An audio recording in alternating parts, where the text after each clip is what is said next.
الحمد للہ رب العالمین والصلاة والسلام علی خاتم النبیین اما بعد فاعوذ باللہ من الشیطان الرجیم بسم اللہ الرحمن الرحیم ان الذين كفروا لن تغني عنهم اموالهم ولا اولادهم من الله شيئا وَأُولَئِكَ أَصْحَابُ النَّارِ هُمْ فِيهَا خَالِدُونَ۔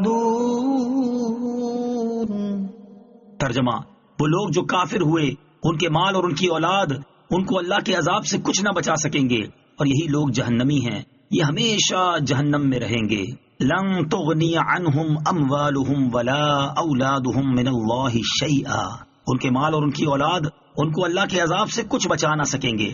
شان نزول: یہ آیت بنی قریظہ اور بنی نذیر کے بارے میں نازل ہوئی۔ یہودی سرداروں نے مال و دولت کی خاطر سرکار علی وقار مدینے کے تاجدار صلی اللہ تعالی علیہ وسلم کے ساتھ دشمنی کی تھی۔ اللہ تعالیٰ نے اس آیت میں ارشاد فرمایا کہ ان کے مال و اولاد ان کے کچھ کام نہ آئیں گے۔ یہ سرکار اقدس صلی اللہ تعالی علیہ وسلم کی دشمنی میں ناحق اپنی عاقبت برباد کر رہے ہیں۔ ایک قول یہ ہے کہ یہ آیت مشرکین قریش کے بارے میں نازل ہوئی کیونکہ ابو جہل کو اپنی دولت پر بڑا فخر تھا، اور ایک قول یہ ہے کہ یہ آیت تمام کفار کے متعلق عام ہے۔ ان سب کو بتایا گیا کہ مال و اولاد میں سے کوئی بھی کام آنے والا اور عذاب الہی سے بچانے والا نہیں، صرف رسول اکرم علیہ الصلوۃ والسلام کے دامن سے وابستہ ہونا ہی نجات کا ذریعہ ہے۔ مثل ما ينفقون في هذه الحياة الدنيا كمثل ريح فيها صر أصابت حرث قوم ظلموا أنفسهم فأهلكته وما ظلمهم الله ولكن أنفسهم يظلمون۔ ترجمہ: اس دنیاوی زندگی میں جو خرچ کرتے ہیں اس کی مثال اس ہوا جیسی ہے جس میں شدید ٹھنڈ ہو۔ وہ ہوا کسی ایسی قوم کی کھیتی کو جا پہنچے جنہوں نے اپنی جانوں پر ظلم کیا ہو تو وہ ہوا اس کھیتی کو ہلاک کر دے، اور اللہ نے ان پر ظلم نہیں کیا بلکہ وہ خود اپنی جانوں پر ظلم کرتے ہیں۔ مثل ما ينفقون في هذه الحياة الدنيا، اس دنیاوی زندگی میں خرچ کرنے والوں کی مثال۔ اس آیت میں کافر کے خرچ اور ریاکاری کے طور پر خرچ کرنے والے کی مثال بیان فرمائی گئی کہ ان کے خرچ کو ان کا کفر یا ریاکاری ایسے تباہ کر دیتی ہے جیسے برفانی ہوا کھیتی کو برباد کر دیتی ہے، اور ان کے ساتھ یہ معاملہ کوئی ظلم و زیادتی نہیں بلکہ یہ ان کے کفر یا نفاق یا ریاکاری کا انجام ہے، تو یہ خود ان کا اپنی جانوں پر ظلم ہے۔ مفسرین کا قول ہے کہ اس خرچ سے یہودیوں کا وہ خرچ مراد ہے جو وہ اپنے علماء اور سرداروں پر کرتے تھے۔ وہ خرچہ بے فائدہ ہے، اس کا انہیں کوئی ثواب نہ ملے گا۔ ایک قول یہ ہے کہ یہاں اس سے کفار کے تمام صدقات مراد ہیں کہ ان کا کوئی ثواب نہیں اور وہ صدقات ضائع ہیں، اور ایک قول یہ ہے کہ یہاں ریاکار کا خرچ کرنا مراد ہے، کیونکہ اس کا خرچ کرنا یا دنیاوی نفع کے لیے ہوگا یا آخرت کے نفع کے لیے۔ اگر صرف دنیاوی نفع کے لیے ہو تو آخرت میں اس سے کیا فائدہ، اور ریاکار کو تو آخرت اور رضا الہی مقصود ہی نہیں ہوتی بلکہ اس کا عمل تو دکھاوے اور نمائش کے لیے ہوتا ہے۔ ایسے عمل کا آخرت میں کیا نفع ہوگا جبکہ کافر کے تمام اعمال برباد ہیں؟ وہ اگرچہ آخرت کی نیت سے بھی خرچ کرے تو نفع نہیں پا سکتا۔ ان لوگوں کے لیے وہ مثال بالکل مطابق ہے جو اس آیت میں ذکر فرمائی جا رہی ہے۔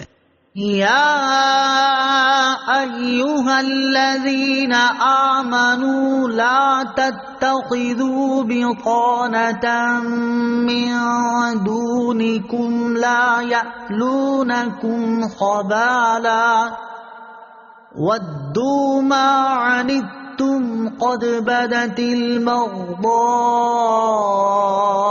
من افواہہم وما تخفي صدورهم أكبر قد بينا لكم الآيات إن كنتم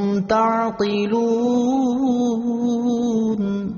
ترجمہ: اے ایمان والو، غیروں کو رازدار نہ بناؤ، وہ تمہاری برائی میں کمی نہیں کریں گے، وہ تو چاہتے ہیں کہ تم مشقت میں پڑ جاؤ۔ بے شک ان کا بغض تو ان کے منہ سے ظاہر ہو چکا ہے، اور جو ان کے دلوں میں چھپا ہوا ہے وہ اس سے بھی بڑھ کر ہے۔ بے شک ہم نے تمہارے لیے کھول کر آیاتیں بیان کر دی اگر تم عقل رکھتے ہو. لا تتخذوا بطانة من دونکم، غیروں کو رازدار نہ بناؤ. بعض مسلمان اپنے قرابت دار اور رشتہ دار یہودیوں وغیرہ سے قرابت یا پڑوس کی بنا پر دوستی اور میل جول رکھتے تھے. ان کے متعلق یہ آیت کریمہ اتری. کفار سے تعلقات کے بارے میں اسلام کی تعلیمات. اس سے معلوم ہوا کہ کفار سے دوستانہ تعلقات، دلی محبت و اخلاص حرام ہے اور انہیں اپنا رازدار بنانا بھی ناجائز ہے. اور تجربات سے بھی یہی ثابت ہے کہ کفار مسلمانوں کو نقصان پہنچانے میں کمی نہیں کرتے. نیز اس آیت سے معلوم ہوا کہ مسلمان حکمران کافروں اور مرتدوں کو اہم ترین عہدوں پر نہ لگائے جس سے یہ لوگ غداری کرنے کا موقع پائیں، کیونکہ یہ لوگ تمہاری برائی چاہنے میں کوئی کمی نہیں کریں گے. ان کی تو خواہش ہی یہ ہے کہ مسلمان تکلیف و مشقت میں پڑے رہیں. نیز ان کی دشمنیاں ان کے الفاظ اور کردار سے ظاہر ہیں جو وقتاً فوقتاً سامنے آتا رہتا ہے. جب زبانی دشمنی بھی سامنے آتی رہتی ہے تو جو دشمنی اور مسلمانوں سے بغض و عداوت ان کے دلوں میں ہوگی وہ کس قدر ہوگی.